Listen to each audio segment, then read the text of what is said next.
Welcome to QIC-EY Now. No opportunity wasted for making moments matter for children and youth.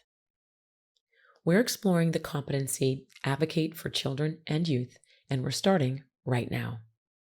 Advocacy happens when child welfare professionals use their power to act in support of what children and youth in their caseloads want.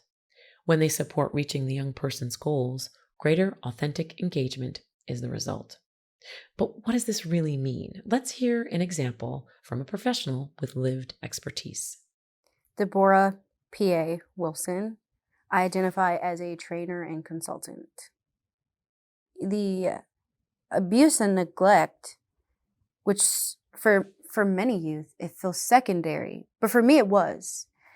I was blindsided by a random trip to the Oakland County Courts in Pontiac, Michigan, where I learned that I was going to stand in front of the judge and be labeled incorrigible. And for me, I couldn't help but think about the initial distrust that I experienced and the manipulation. Because now at 15, I'm experiencing the same thing where I'm being manipulated by somebody that I already did not trust into a situation, no matter what their reasoning, their why. I just feel like I'm 6 years old again. And what made a difference for me was this time I found my voice. I understood that if anything were ever going to change, no matter how hard it was, I had to speak my truth.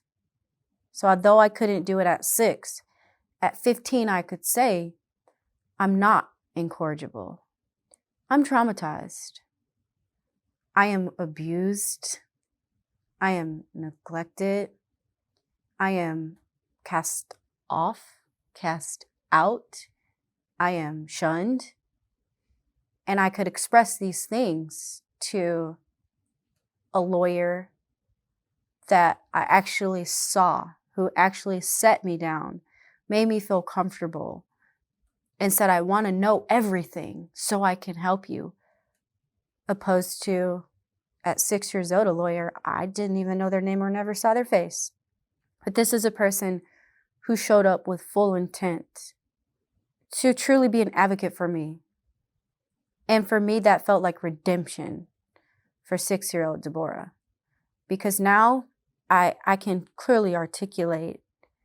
And even if I couldn't, if they don't want to hear it, nothing you say will make a difference.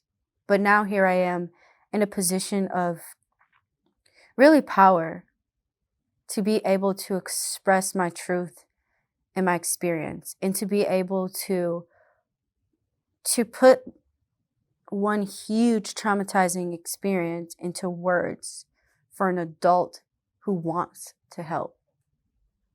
And those exchanges are things that catapult us into conversations like what we're having today. They push us into patterns of reflection and reconsideration for the ways in which we do things. Because I have an adult who I normally wouldn't be trusting of. But when you tell me, I want to know everything, that means you truly want to know me and why we're here. Thanks, Deborah. Now that we've heard an example, let's wrap this up with some things you can do to advocate for children and youth right now. Understand that your advocacy for children and youth starts with speaking on their behalf. However, your ultimate goal is to help them find their own voices by modeling advocacy, empowering their voices, and preparing them to advocate for themselves. Advocating for children and youth requires putting their voices at the center of your work and using authentic engagement to find out what they need, what they want, and what you can do to help them achieve their goals. Consider the distrust based on their past experiences that children and youth may feel about your ability to advocate for them. Find ways to help them feel safe enough to let you be their advocate. Now is the time to advocate for children and youth and to make moments matter.